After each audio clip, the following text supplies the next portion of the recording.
This is a section of your spinal cord, and this time it is stained using a special stain, specifically a type of silver stain. And under the silver stain, you can better appreciate the difference of your gray matter and your white matter in your spinal cord.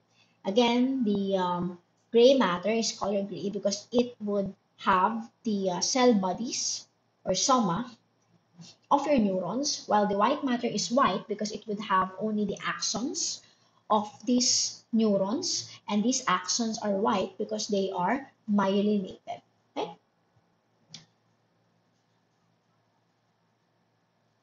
So again, you would have your multipolar neurons or bipolar neurons, it depends, depending on the number of neurites or cellular processes that comes out of its soma. And functionally, these are most probably your um, interneurons. And here in this area, we can see cross sections of numerous axons. So the axons are the dots in the middle, and the white spaces is supposedly where the myelin should be. But of course, during the processing, they have been artificially removed from the slide. But still, we can assume that this is where the myelin should have been. Right?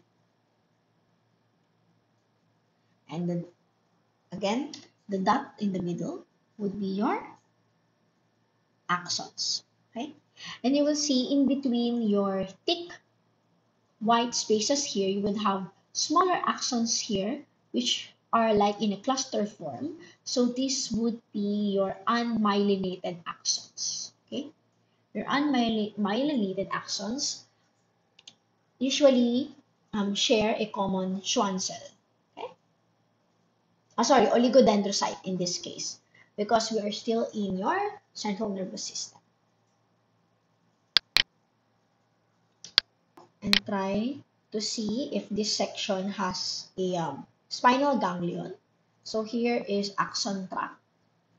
Here, it also has a spinal ganglion, but in this preparation, we cannot really see clearly the pseudounipolar neurons. It is best appreciated in H&E sections.